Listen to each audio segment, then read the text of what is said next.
dear friends, welcome to CMA Malayalam. കഴിഞ്ഞ ക്ലാസ്സിൽ നമ്മൾ ഇൻട്രൊഡക്ഷൻ ടു അക്കൗണ്ടിംഗ് നോക്കി. ഇന്ന് നമ്മൾ ഡിസ്കസ് ചെയ്യാൻ പോകുന്നത് തിയറി ബേസ് ഓഫ് അക്കൗണ്ടിംഗ് ആണ്. അക്കൗണ്ടിംഗ് എന്ന് പറയുന്ന ഒരു പ്രോസസ്സിൽ recording, analysing, interpreting, summarising, communicating അങ്ങനെ കുറെ പ്രോസസ്സ് അതിൽ വരുന്നുണ്ട്.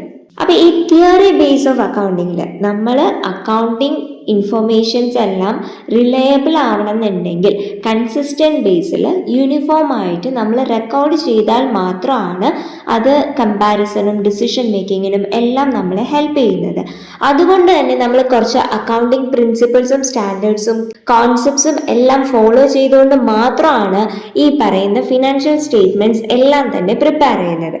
അപ്പൊ ആദ്യം തന്നെ നമുക്ക് എന്താണ് അക്കൗണ്ടിങ് പ്രിൻസിപ്പിൾസ് നോക്കാം. Generally accepted accounting principles. ഇവിടെ നമ്മൾ ഓരോ ട്രാൻസാക്ഷൻസ് റെക്കോർഡ് ചെയ്യുന്ന സമയത്തും നമ്മൾ ഫോളോ ചെയ്യേണ്ടതായിട്ടുള്ള റൂൾസ് ആൻഡ് ഗൈഡ് ലൈൻസ് ആണ് ഇതിൽ പറഞ്ഞിരിക്കുന്നത്. നമ്മൾ എന്തിനാണ് ഈ റൂൾസ് ഫോളോ ചെയ്യുന്നതെന്ന് വെച്ചാൽ അക്കൗണ്ട്സ് എല്ലാം തന്നെ യൂണിഫോം മാനറിൽ, ഇപ്പം ആര് അക്കൗണ്ടിങ് ഡാറ്റ പ്രിപ്പയർ ചെയ്താലും അത് ഒരേ രീതിയിൽ നമുക്ക് പ്രിപ്പയർ ചെയ്തിട്ട് പ്രസന്റ് ചെയ്യാനായിട്ട് ഹെൽപ്പ് ചെയ്യും. അതുകൊണ്ട് തന്നെ ഇത് കൂടുതൽ റിലയബിൾ ആയിരിക്കും. കാരണം എപ്പോൾ വേണമെങ്കിലും നമുക്കത് ക്രോസ് ചെക്ക് ചെയ്യാനായിട്ട് പറ്റും. എന്തെങ്കിലും മിസ്റ്റേക്സ് വന്നിട്ടുണ്ടോ, ഏത് ഏരിയയിലാണ് മിസ്റ്റേക്ക് വന്നിരിക്കുന്നത്, എങ്ങനെ നമുക്കത് റെക്ടിഫൈ ചെയ്യാം. അതുകൊണ്ട് തന്നെ നമുക്ക് കുറച്ചും കൂടി ട്രാൻസ്പെറന്റ് ആയിട്ടുള്ള ഒരു അക്കൗണ്ടിങ് ഡാറ്റ ജനറേറ്റ് ചെയ്യാനായിട്ട് ഇത് ഹെൽപ്പ് ചെയ്യുന്നുണ്ട്. അതേപോലെ തന്നെ പ്രീവിയസ് ഇയറിലെ ഡാറ്റ ആയിട്ടോ അല്ലെങ്കിൽ മറ്റ് എൻറ്റിറ്റീസിന്റെ അക്കൗണ്ടിങ് ഡാറ്റ ആയിട്ട് നമ്മുടെ ഇൻഫർമേഷൻസ് കമ്പയർ ചെയ്യാനും ഇത് ഹെൽപ്പ് ചെയ്യുന്നുണ്ട്. ഈ അക്കൗണ്ടിങ് പ്രിൻസിപ്പിൾസ് നമ്മൾ ഫോം ചെയ്തിരിക്കുന്നത് ബേസ്ഡ് ഓൺ പ്രാക്ടീസ്, കസ്റ്റംസ്, അതേപോലെ തന്നെ നമ്മുടെ CMA guide lines, ICAI prescribe ചെയ്തിരിക്കുന്ന ഗൈഡ് ലൈൻസ്, ഇതെല്ലാം ഫോളോ ചെയ്തുകൊണ്ടാണ് അക്കൗണ്ടിങ് പ്രിൻസിപ്പിൾസ് എമേർജ് ചെയ്തിരിക്കുന്നത്. രണ്ടാമത്തെ കാര്യമാണ് ബേസിക് അക്കൗണ്ടിങ് കോൺസെപ്റ്റ്സ്. അക്കൗണ്ടിങ് കോൺസെപ്റ്റിനെ തന്നെയാണ് നമ്മൾ അക്കൗണ്ടിങ് ഐഡിയാസ് അല്ലെങ്കിൽ ബേസിക് അക്കൗണ്ടിങ് അസംഷൻസ് ആയിട്ട് പറയുന്നത്. അപ്പൊ അതിൽ ആദ്യത്തെയാണ് ബിസിനസ് എൻറ്റിറ്റി കോൺസെപ്റ്റ് എന്ന് പറയുന്നത്.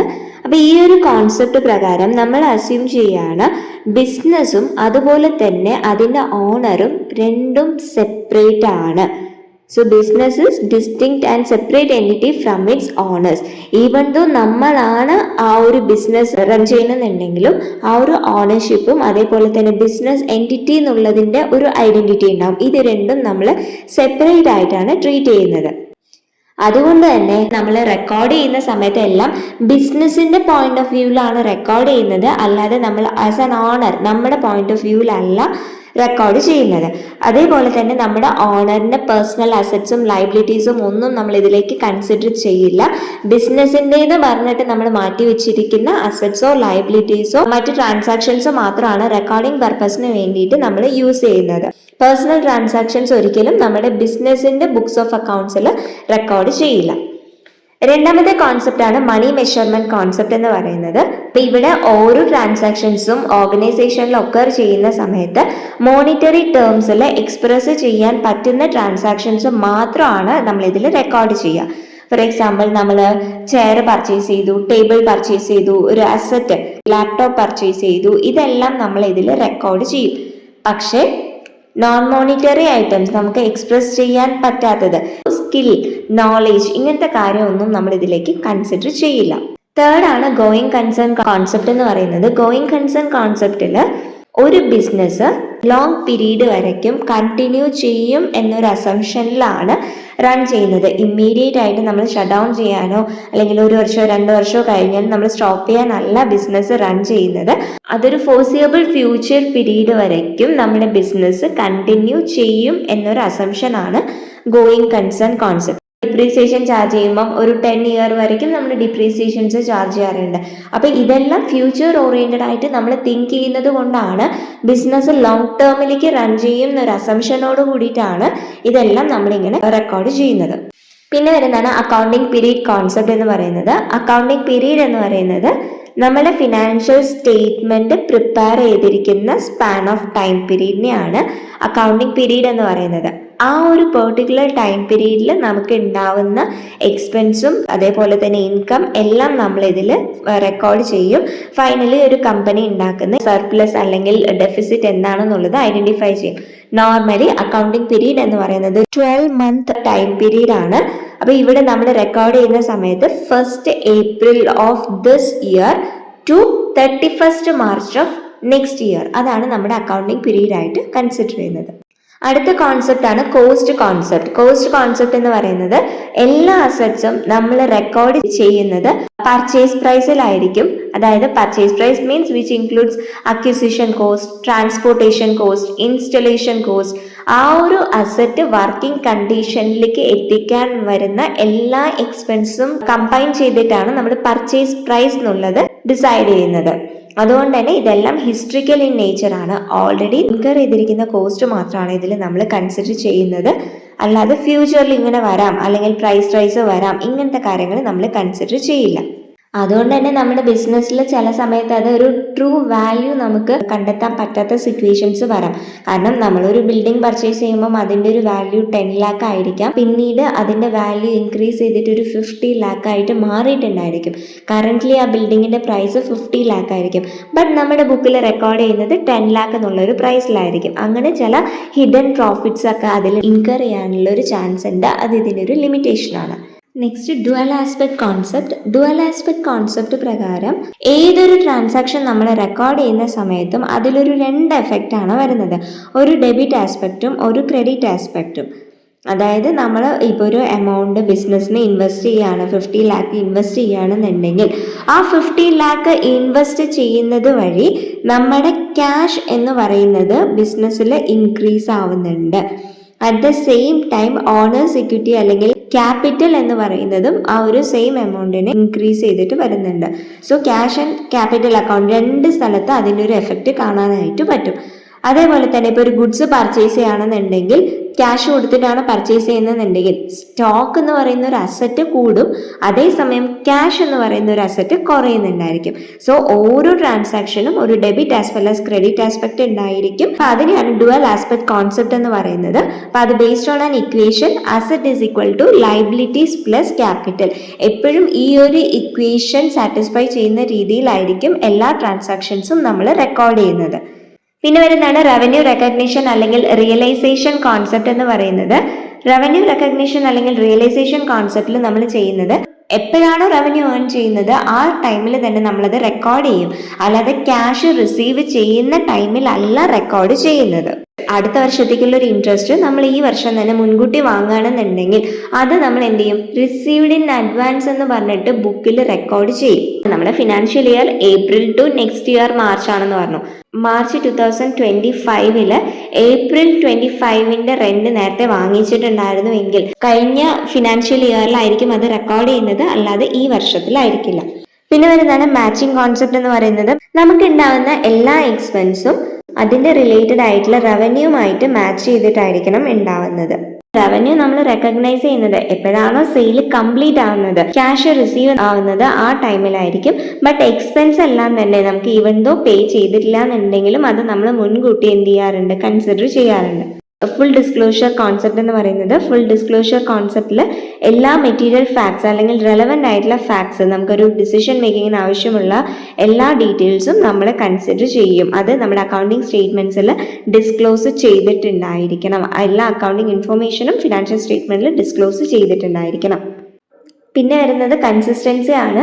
നമ്മൾ ഏത് മെത്തേഡ് ആണോ ഫോളോ ചെയ്യുന്നത് അത് കണ്ടിന്യൂസ് ആയിട്ട് ചെയ്യുക.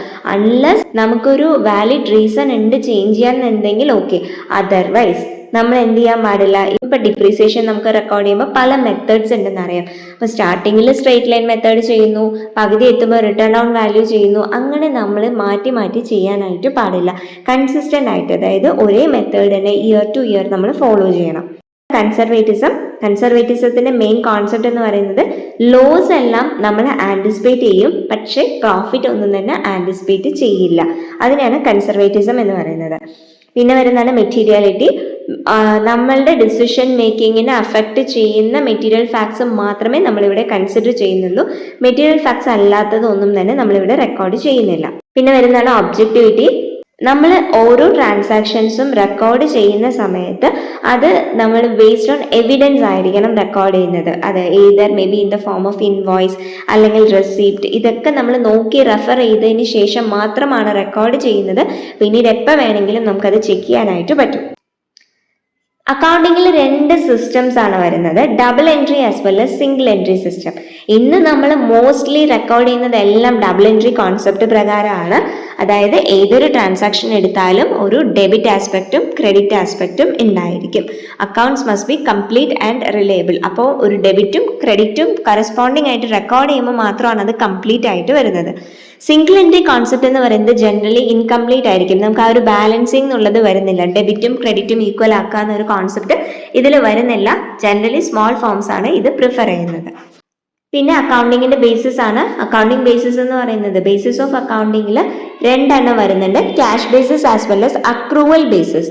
ക്യാഷ് ബേസിസിൽ ക്യാഷ് എപ്പോഴാണോ റിസീവ് ചെയ്യുന്നത് അല്ലെങ്കിൽ പേ ചെയ്യുന്നത് ആ ടൈമിൽ റെക്കോർഡ് ചെയ്യുന്നുണ്ടെങ്കിൽ ഓൺലി ക്യാഷ് ട്രാൻസാക്ഷൻ, അതിനെയാണ് ക്യാഷ് ബേസിസ് എന്ന് പറയുന്നത്. അക്രൂവൽ ബേസിസ് എന്ന് പറയുന്നത് എപ്പോഴാണോ ഇൻകം അല്ലെങ്കിൽ എക്സ്പെൻസ് ഇൻകർ ചെയ്യുന്നത് അതിന്റെ ഡയറക്റ്റ് ആയിട്ടുള്ള പേയ്മെന്റ് ചെയ്യണമെന്നോ ആക്ച്വൽ റെസിപ്റ്റ് നടക്കണമെന്നോ ഇല്ല, പക്ഷെ ഏൺ ചെയ്യുന്ന സമയത്ത് അല്ലെങ്കിൽ ഇൻകർ ചെയ്യുമ്പോൾ തന്നെ നമുക്ക് റെക്കോർഡ് ചെയ്യാനായിട്ട് പറ്റും. അതിനെയാണ് അക്രൂവൽ ബേസിസ് എന്ന് പറയുന്നത്. അക്കൗണ്ടിങ് സ്റ്റാൻഡേർഡ്സ് ആണ്, അതൊരു റിട്ടൺ ഗൈഡ് ലൈൻസ് ആണ് for the purpose of recognition, measurement and disclosure. എന്ത് കാര്യങ്ങൾ നമ്മൾ ബുക്സിൽ റെക്കോർഡ് ചെയ്യുന്ന സമയത്തും നമ്മൾ ഫോളോ ചെയ്യേണ്ടതായിട്ടുള്ള സർട്ടൻ സ്റ്റാൻഡേർഡ്സ് ആണ്. എഗെയിൻ ഇതും ഒരു യൂണിഫോമിറ്റി, കമ്പാരബിലിറ്റി അല്ലെങ്കിൽ ക്രെഡിബിലിറ്റി കൊണ്ടുവരാൻ തന്നെയാണ് നമ്മൾ അക്കൗണ്ടിങ് സ്റ്റാൻഡേർഡ്സ് യൂസ് ചെയ്യുന്നത്. പക്ഷെ ഇതിനൊരു മേജർ ലിമിറ്റേഷൻ എന്താണെന്ന് വെച്ചാൽ നമുക്ക് പെട്ടെന്ന് ചേഞ്ചസ് കൊണ്ടുവരാനായിട്ട് പറ്റില്ല. എന്താണോ റൂൾ അല്ലെങ്കിൽ എന്താണോ ലോ അത് പ്രകാരം മാത്രമേ നമുക്ക് റെക്കോർഡ് ചെയ്യാൻ പറ്റുള്ളൂ. ഫ്ലെക്സിബിലിറ്റി ഇതിന് കുറവാണ്. Goods and service tax, one nation one tax എന്നൊരു കോൺസെപ്റ്റിന്റെ ബേസിലാണ് ഗുഡ്സ് ആൻഡ് സർവീസ് ടാക്സ് കൊണ്ടുവന്നിരിക്കുന്നത്. It is A destination based tax. എവിടെയാണോ കൺസംഷൻ വരുന്നത് അവിടെയാണ് അതിന്റെ പേയ്മെന്റ് അല്ലെങ്കിൽ ടാക്സ് ലിവി ചെയ്യുന്ന ടൈം എന്ന് പറയുന്നത് ഡെസ്റ്റിനേഷൻ കൺസംഷൻ പോയിന്റിലാണ് വരുന്നത്. ഗുഡ്സ് ആൻഡ് സർവീസ് ടാക്സിനെ നമ്മൾ മൂന്നായിട്ട് ക്ലാസിഫൈ ചെയ്യുന്നുണ്ട്. Central goods and service tax, state goods and service tax and inter state അല്ലെങ്കിൽ integrated goods and service tax. GST എന്ന് പറയുന്ന കോൺസെപ്റ്റ് കൊണ്ടുവന്നതിന്റെ മെയിൻ എയിം എന്ന് പറയുന്നത് ഒരേ ഗുഡിന് തന്നെ മൾട്ടിപ്പിൾ ടാക്സ് നമ്മൾ ചാർജ് ചെയ്യുന്നത് അവോയ്ഡ് ചെയ്യാനും കോസ്റ്റ് റെഡ്യൂസ് ചെയ്യാനും ഗ്രോത്ത് പ്രൊമോട്ട് ചെയ്യാനും ആണ് നമ്മൾ ഈ goods and service tax concept കൊണ്ടുവന്നിരിക്കുന്നത്. സോ ഫ്രണ്ട്സ്, ഗ്യാപ്പിനെ കുറിച്ച് ഡിസ്കസ് ചെയ്തിട്ടായിരുന്നു. Generally accepted accounting principles, uniform accounting കൊണ്ടുവരാൻ വേണ്ടിയിട്ടായിരുന്നു. പിന്നെ 13 അക്കൗണ്ടിങ് കോൺസെപ്റ്റിനെ കുറിച്ച് പറഞ്ഞു. Double entry system, debit as well as credit കോൺസെപ്റ്റിനെ കുറിച്ച് പറഞ്ഞു. അക്കൗണ്ടിങ് സ്റ്റാൻഡേർഡ്സും യൂണിഫോം റൂൾ മെയിൻറ്റെയിൻ ചെയ്യാനായിരുന്നു. പിന്നെ GST എന്ന് പറയുന്നത് ഇന്ത്യൻ ടാക്സേഷൻ സിസ്റ്റം സിംപ്ലിഫൈ ചെയ്യാൻ വേണ്ടി കൊണ്ടുവന്നിരിക്കുന്ന ഒരു കോൺസെപ്റ്റ് ആണ്. അപ്പം ഇത് റിലേറ്റഡ് ആയിട്ട് നിങ്ങൾക്ക് എന്തെങ്കിലും ഡൗട്ട്സ് ഉണ്ടെന്നുണ്ടെങ്കിൽ കമൻറ്റ് ചെയ്യുക. അതിനുള്ള ക്ലിയർ എക്സ്പ്ലനേഷൻ നിങ്ങൾക്ക് തരുന്നതായിരിക്കും. ഇതിന്റെ 3rd പാർട്ട് ഉടൻ തന്നെ വരുന്നതായിരിക്കും. അപ്പോൾ ചാനൽ സബ്സ്ക്രൈബ് ചെയ്യാത്തവരാണെങ്കിൽ വേഗം തന്നെ ചാനൽ സബ്സ്ക്രൈബ് ചെയ്യുക. Thank you all.